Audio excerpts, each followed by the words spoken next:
Coach, the decision to defer really appeared to pay off pretty handsomely for the get a turnover, and then you come back in the second half and have a chance to kind of get some separation. What was your thought process behind that decision? Well, I just figured that that's what they were going to do anyway. So then, if we won it, then we could assure, we knew what we were going to have, type of deal. Nothing really. Just I mean, because to be honest with you, I don't think it matters a great deal. But I knew it'd be a tough game. I knew it'd be a hot game, and it always is here. I get a kick out of it. Some places in the traditional SEC think they're hot, but Texas A&M's real hot, and so I just figured it'd be good to get the ball the second half. Talked a lot about focus and confidence last game. I mean, did you feel like your team, an inexperienced team in this environment, really stepped up this week? We took a step. I thought we got a ways to go, but we took a step. Was that Will Rogers' best performance this season? Yeah, probably. What made it so successful tonight? I think the guys around him, I thought they protected him pretty good. I see they have him down for 3 sacks. We only gave up 2. One of them should have never happened, but I thought we protected him pretty good. I thought receivers got better at making plays. What do you think that Will, just in his own right, specifically needs to improve on moving forward? I think just continue to elevate and adjust to the players around him and what they're going to do, which is tough because it's a moving target. And I think he did a better job of mastering some things as far as being aware of the backside, being aware of their leverage, being aware of their numbers, and not forcing plays into bad looks, type of thing. How big was it for you guys to come in here on the road and get a win over a good ranked opponent?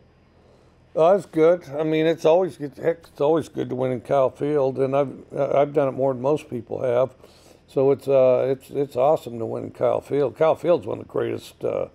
I'd be willing to hear your list if you wanted to offer it, but of better stadiums to play. But if this is below the top 5, I mean, you're going to have to get another line of work because, I mean, it's not going to get better than this, I remember a lady, she lived in San Luis Obispo, California, lived there her whole life. She said, I'm tired of I can't wait to get out of this little town, this little hick town, because it's going to be so much, thought she was going to go to the big city, thought she was going to go somewhere more scenic. Hey, look, it doesn't get much better in San Luis Obispo, California. So it's a little bit like Kyle Field stadium environment-wise, I'd like to get better in Texas A&M. Good luck with that as far as game day environments, Coach, Makai Polk is not only leading your team, but is among the best receivers in the Southeastern Conference. What has made him so successful in this offense? I think he's a polished guy. He was a polished receiver and route runner when he got here. We were very lucky to get him. We recruited him out of high school, Washington State. He told us no, stayed close to home, and then decided he wanted to catch more balls, and knew that we'd thrown it a lot at Washington State, so then came with us here. But what he provides is a good example and a good sort of how-to as far as running routes and finding space and things like that. And I do think that the example that Makai sets has helped elevate the other receivers around there, because that's one thing. He and Jameer, for example, had both run a lot of routes. I mean, and, they're not the biggest, they're not the fastest, they're not the strongest, but, somewhere around junior high, they're having those passing leagues every day. And, and I'd love to see, the whole Southeast get those 7-on-7 leagues going, and then I think there'd be a ton of receivers in there because we have really talented guys, we have really fast guys. I think you'd have a lot more polished guys, and I think it would, it may be the greatest receiver place in the country if they did that. Like a number of the Aggies players, they played 7-on-7 all their life, and they kind of look like it too, some of them, when they catch the ball. Coach, you went over to the defense right before that final possession. What was your message to them? What did you say to them, and how big was that play by Pickering?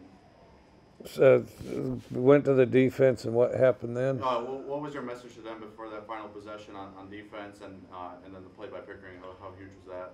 Just try to keep it simple. You know, I think you get in these exciting, these intense emotional games, and guys will try to make more out of it than there is. And I got something in my throat, but they'll try to make more out of it than it is. And you know, if you can settle everybody down and they just take it kind of one play at a time. I mean, I know that's easier said than done, but just kind of unify the group attention and focus a little bit. I think it helps you, you know, just do routine basic things instead of a bunch of people running around frantically. Did your team do a better job not overthinking today? I think, you know, Yeah, so we definitely did a better job of not overthinking. We did our share of it. It was an improvement. We're not there yet. You know, I don't know if you ever get there, but we overthought less this game than we have any that I can think of since I've been here, perhaps. What did you like best about what your team did tonight to win this game? We played together, hung in there, didn't, you know, struggle with the emotional ups and downs, you know, bounced back, responded quickly.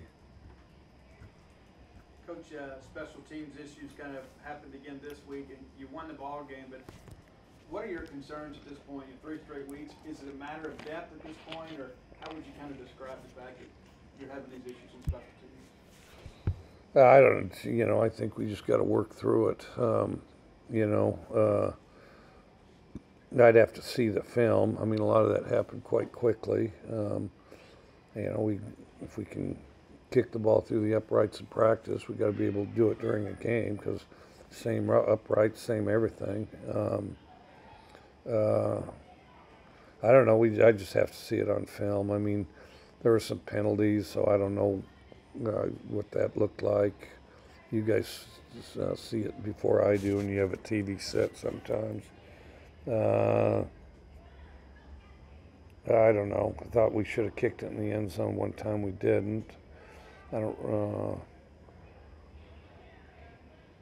Yeah, I can't remember all of them, to be honest with you.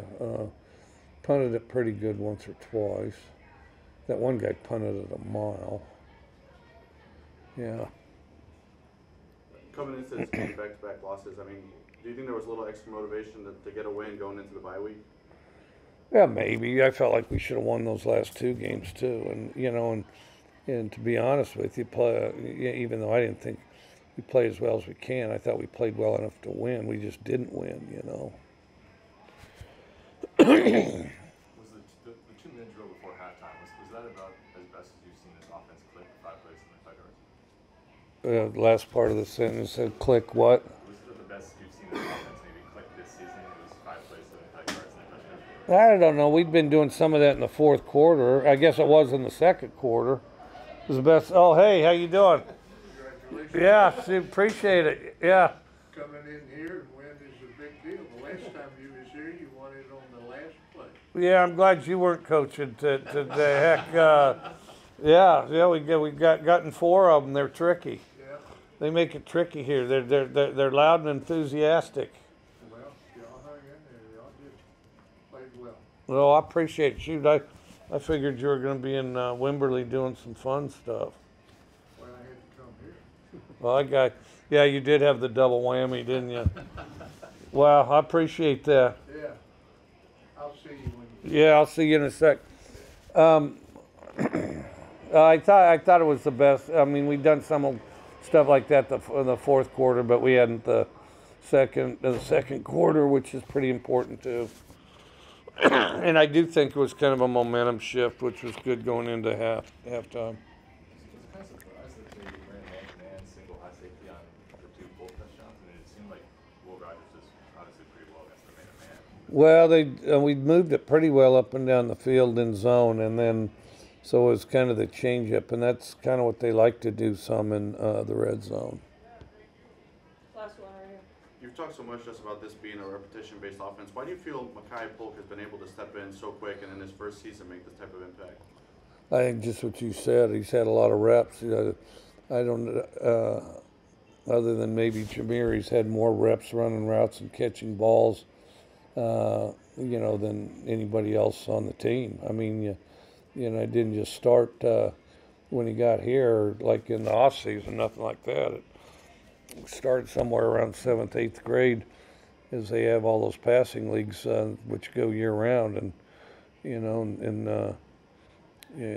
catching balls year round, year after year. I don't know how many thousands more balls, thousands, and I think this would be a very conservative number. But let's say then the average guy, they've cut 3,000 more balls. Let's say just the average guy, they've cut 3,000 more.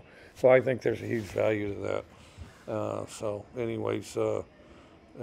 yeah, anybody that wants to get passing leagues going in Mississippi, you'll have all the help I can offer.